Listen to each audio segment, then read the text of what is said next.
Il y a une guerre en cours.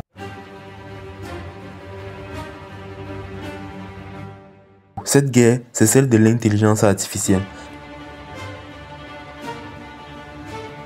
Elle se déroule entre les géants de la tech du 21e siècle. Sur le champ de bataille, un homme joue le rôle du marchand d'armes. Ces armes, ce sont des puces électroniques avec des milliards de transistors qui acheminent l'électricité à travers des circuits complexes pour exécuter des calculs à une vitesse extraordinaire. Vous ne le connaissez probablement pas encore, mais l'entreprise qu'il a créée est l'un des titans du 21e siècle. Cet homme, c'est Jensen Huang. Que vous le vouliez ou non, son entreprise Nvidia a déjà eu un impact sur votre vie. Valorisée à plus de 3000 milliards de dollars, c'est déjà la plus grande entreprise au monde, au coude à coude avec Microsoft et Apple. Parti de rien, fils d'immigrés sans héritage, ce véritable Iron Man des temps modernes est en train de réécrire l'histoire et sa vie est digne d'un film. Alors laissez-moi vous conter l'histoire de Jensen Huang.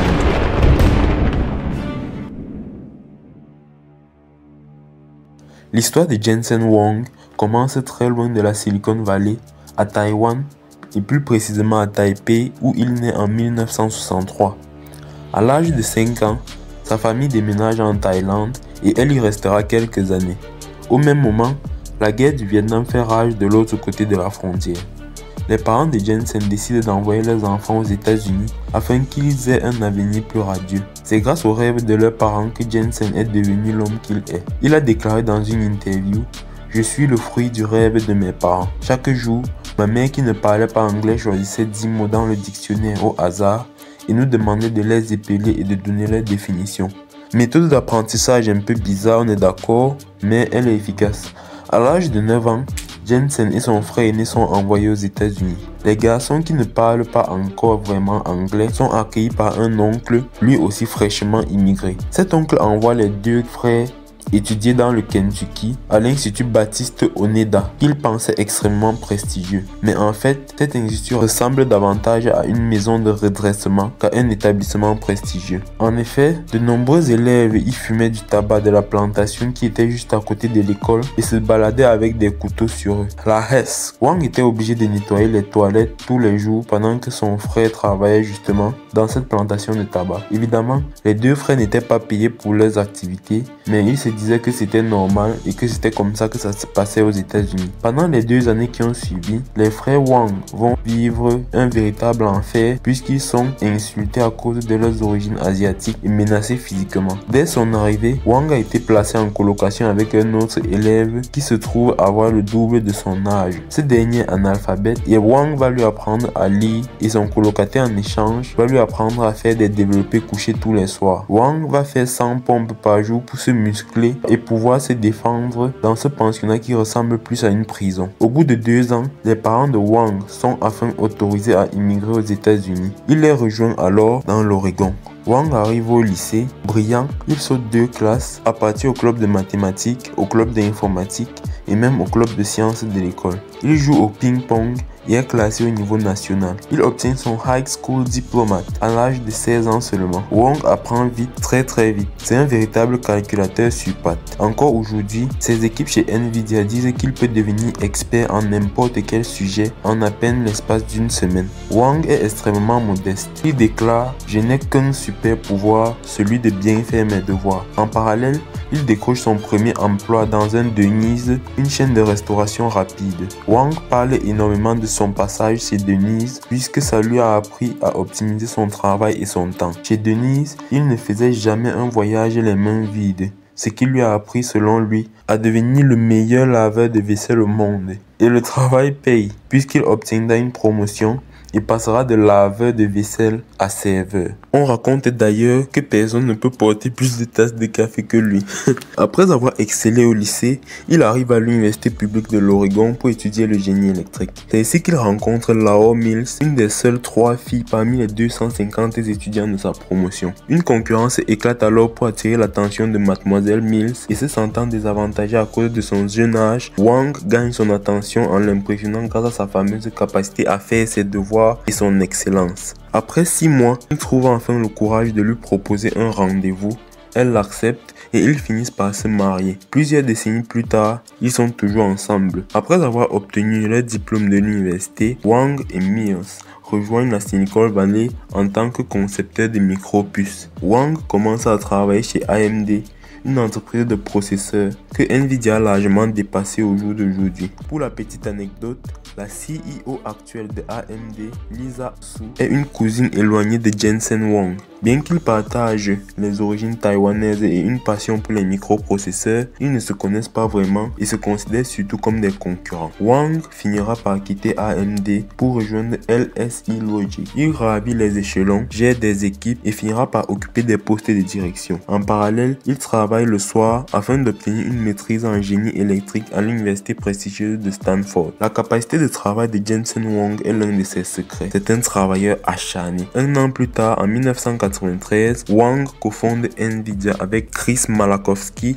et Curtis, deux concepteurs chevronnés de puces électroniques. À ce moment, les trois hommes ne le savent pas encore, mais ils vont révolutionner le marché du jeu vidéo. Nvidia va devenir un véritable empire. Les trois associés récoltent 40 000 $ de capital de départ et fondent de Denise leur QG officiel. C'est là qu'ils travaillent. Ils font toutes leurs réunions. 30 ans plus tard, une plaque a été apposée à la table où ils s'étaient assis pour fonder Nvidia. Il faut bien comprendre qu'en 1993, on est au tout début de l'industrie des microprocesseurs. Les trois fondateurs étaient alors obsédés à l'idée d'améliorer la qualité des jeux vidéo. Les graphismes étaient limités par la capacité de ces processeurs appelés CPU. Afin de parvenir à lever cette barrière, les trois fondateurs ont une conviction. Il faut passer au GPU. Il est important que vous compreniez la différence entre un CPU et un GPU. Le CPU, c'est le généraliste, un touche-à-tout qui sait à peu près tout faire mais qui n'excelle dans rien. A l'inverse, le GPU est un expert. Il sait faire une seule chose, mais c'est le meilleur dans ce domaine. À l'époque, utiliser des GPU paraît complètement farfelu. Tout le monde veut financer des CPU, des espèces de cartes qui savent un peu tout faire. Et pourtant, cela n'empêchera pas Nvidia de faire un pari audacieux sur les GPU. Il était vraiment très audacieux ce pari. Wang a déclaré que s'il était investisseur à l'époque, il n'aurait même pas financé Nvidia. C'est pour vous dire. Mais faire Nvidia coûte très cher et ils avaient besoin de financement. Ils finiront par trouver un investisseur qui adhère à la vision et qui fournira les capitaux nécessaires pour atteindre la prochaine étape, le lancement d'un vrai produit. C'est en 1995 que Nvidia lance la première puce NV1. Et là, énorme choc. C'est un échec absolu. La technologie ne fonctionne tout simplement pas avec les jeux de l'époque et Nvidia est au bord de la faillite. Wang déclara lors d'une réunion: notre entreprise est à 30 jours de mettre la clé sous la porte. Bref, la maison Nvidia brûle. Et cette phrase restera gravée dans les mémoires puisque aujourd'hui encore, c'est la devise non officielle des équipes de Wang. Alors, il n'a pas le choix. Il décide de licencier la moitié des employés de Nvidia. Il investit l'ensemble des fonds restants sur un pari extrêmement risqué, une nouvelle puce qui n'avait pas encore eu le temps d'être testée, la Riva 128. Cette fois-ci, c'est pile ou face. Résultat, le nouveau processeur est massivement adopté par les constructeurs et Nvidia vend plus d'1 million d'exemplaires en moins de 4 mois. C'est donc un énorme succès et tout va aller très vite. Derrière, Wang va enfin pouvoir lancer ce dont il rêvait depuis des années, le premier GPU au monde, la GeForce 256. C'est la première GeForce d'une longue série et si vous avez joué aux jeux vidéo dans votre jeunesse ou d'ailleurs si vous en jouez, vous avez certainement entendu ce nom, la GeForce. C'est un véritable game changer pour les jeux vidéo qui voit le graphisme complètement révolutionné. C'est l'équivalent du passage de la 2D à la 3D avec cette nouvelle technologie. Les jeux vidéo passent de ça à ça.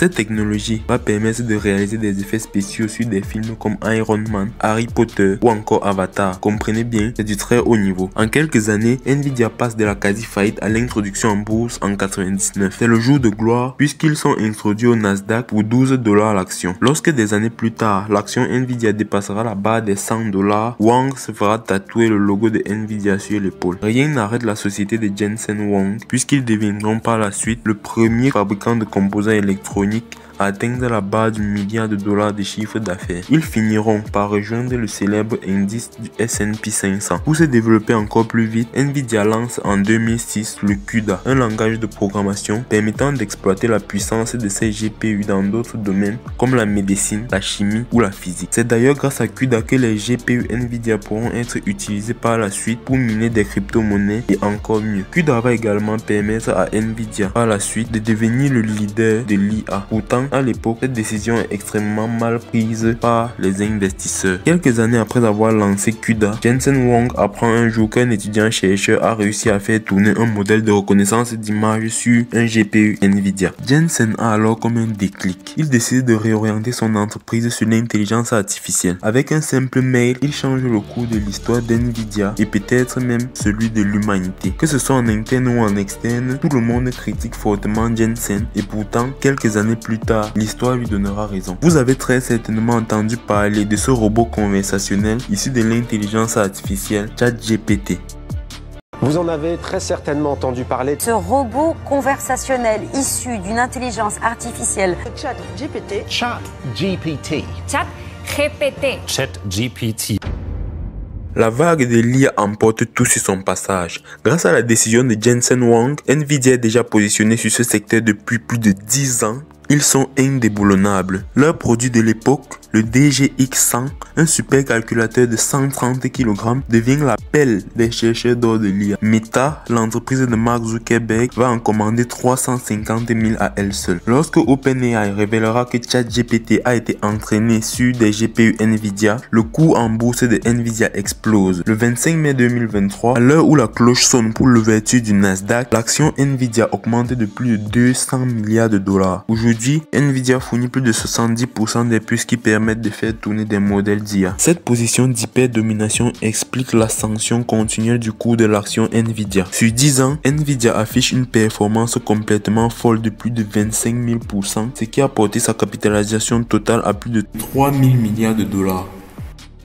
Nvidia devient la troisième société la plus valorisée au monde devant Google et Amazon et au coude à coude avec Microsoft et Apple. Pour bien vous rendre compte de l'ascension complètement folle de Nvidia, imaginez qu'en 2013 vous aviez le choix entre acheter un GeForce GTX Titan pour 1000 $ ou alors investir dans cette action Nvidia. Si vous aviez fait le choix d'investir, vous aurez actuellement 250 000 $. Nvidia a atteint son succès complètement fou grâce à l'IA et même si l'intelligence artificielle peut faire un peu peur, le CEO d'Nvidia a un avis tranché sur la question. En 2023, lorsque des centaines de dirigeants d'entreprises tech ont signé une déclaration indiquant que l'expansion de l'IA était l'équivalent d'une course à l'armement nucléaire, Jensen Huang refuse de la signer. Il dit, je cite, « Je sais comment ça marche, ce n'est pas différent du fonctionnement des micro-ondes, tout ce qu'il fait, c'est traiter des données. Il y a tellement d'autres choses dont il faut s'inquiéter. Nous avons découvert qu'une infime partie de la puissance de l'IA dans un avenir proche devrait générer des films à la demande, fournir des tuteurs aux enfants, c'est l'exemple de l'application Duolingo, apprendre aux taxis et aux voitures à rouler d'elles-mêmes, comme par exemple à Phoenix, San Francisco, Los Angeles et bientôt Austin aux États-Unis. Nous avons déjà des taxis autonomes opérationnels ainsi que dans des villes de Chine comme Beijing. Certains IA géreront des portefeuilles d'investissement, d'autres piloteront des drones, certaines feront office de cerveau pour des robots autonomes comme pour les humanoïdes et d'autres encore créeront des médicaments génétiquement adaptés. D'autres IA écriront de la musique, de la poésie. Comprenez bien, l'IA a déjà tout changé. Le succès de Jensen Huang repose sur deux piliers, sa vision et son leadership. Alors, comment Nvidia est passé de 3 associés qui font des réunions dans un Denny's, une sorte de fast-food, à une entreprise qui vaut autant que le PIB de la France? Parce que oui, la capitalisation boursière de Nvidia à 3 000 milliards de dollars, ça vaut plus que ce que la France produit comme PIB chaque année. Ce succès n'est pas le fruit du hasard, il est dû au leadership de Jensen Huang. Il est décrit par ceux qui le côtoient comme exigeant, perfectionniste, voire parfois colérique. Rien d'étonnant puisque difficile de ne pas voir dans sa jeunesse de quoi se forger un caractère de fer. Mais il est aussi et surtout décrit comme étant très audacieux, chaleureux, empreint d'autodérision, avec toujours le mot pourri. Huang souhaite embaucher des gens gens qui veulent construire quelque chose de révolutionnaire. Dès le départ, son objectif est de créer un environnement dans lequel ses employés allaient faire un travail d'une vie. Il dit qu'il veut qu'NVIDIA fasse des choses incroyablement difficiles. Il le dit pour deux raisons. Premièrement, ça décourage la concurrence. Et deuxièmement, car c'est ce qui motive les meilleurs. Ils veulent se dépasser et devenir des légendes. Il considère qu'aucune tâche n'est négligeable et il aime rappeler à ses employés que personne n'a lavé autant de toilettes que lui. Grâce à sa culture, Wang a créé une entreprise dotée d'une structure extrêmement horizontale dans laquelle plus de 40 personnes lui rendent directement des comptes. Cette structure, qui est exactement l'inverse de ce qu'on enseigne dans les écoles, est pourtant très efficace chez NVIDIA. L'autre pilier, c'est sa vision. Wang a su connaître avant tout le monde l'importance des GPU et leur potentiel complètement fou. Lors d'une interview, un journaliste demanda à Wang s'il prenait encore des risques qui ressemblent à ceux qu'il avait pris il y a plus de 20 ans. Il a immédiatement répondu par un seul mot: Omniverse. L'Omniverse, c'est la nouvelle obsession du visionnaire Jensen Huang. L'objectif de l'Omniverse, c'est de simuler un monde qui ressemble comme deux gouttes d'eau à la réalité. Si la vision de Jensen Huang se réalise, l'Omniverse permettra de prévenir des catastrophes naturelles, de faire avancer la médecine, d'accélérer le développement des humanoïdes et peut-être même la vie éternelle. Bon, je ne fais que rapporter. L'Omniverse, c'est l'endroit où l'intelligence artificielle rencontre le monde physique. Ce qu'il faut bien que vous compreniez, c'est que l'IA opère dans un domaine numérique, mais à mesure qu'elle est intégrée dans le monde physique dans lequel nous vivons, elle va révolutionner tous les secteurs, jusqu'à des domaines intouchables comme par exemple la médecine avec la chirurgie robotique. L'Omniverse sera le pont entre ce monde physique et le monde numérique. Wang croit fermement que les robots humanoïdes sont très proches de devenir opérationnels, une réalité ouvrant les voies à des avancées technologiques encore difficiles imaginable. Jensen Huang est quelqu'un qui a réussi sa vie grâce à NVIDIA. C'est aujourd'hui la 20e personne la plus riche au monde. Il détient 3,5% du capital de NVIDIA, ce qui lui permet d'afficher une fortune estimée à près de 130 milliards de dollars. En 2024, son salaire a augmenté de 60% pour dépasser les 34 millions de dollars. Mais comment est-ce qu'il dépense son argent? Il est connu notamment pour son engagement en faveur des causes caritatives. Par philanthropie, il a par exemple fait un don de 30 millions de dollars à son ancienne université Stanford. L'éducation est un pilier pour lui. Il a donc aussi fait un don de 2 millions de dollars au fameux Institut Oneda dont je vous ai parlé en début de vidéo pour lui permettre d'améliorer ses infrastructures. Même si Wang est milliardaire, il garde les pieds sur terre et aime rappeler d'où il vient. Lorsqu'il est récemment retourné chez Denise pour réaliser une interview, il a laissé un pourboire de 1000 dollars à la serveuse qui lui a apporté son café. Âgé de 61 ans, Jensen Huang est l'un des CEO les plus âgés de la tech et pourtant il ne donne aucun signe de ralentissement. Toujours aussi énergique et passionné, il envisage de diriger NVIDIA pendant environ 30 ou 40 ans encore. Et si sa santé venait à décliner, Wang est persuadé que la technologie pourra lui permettre de devenir un robot et de continuer à exister dans notre monde physique. Vous l'aurez compris, l'impact de Jensen Huang sur notre vie est absolument gigantesque. Cet immigré parti de rien a créé l'entreprise qui changera peut-être le monde. Immigré taïwanais travailleur, parti de rien ayant fondé la plus grosse entreprise au monde et possédant une fortune de près de 130 milliards de dollars, c'était l'histoire de Jensen Huang.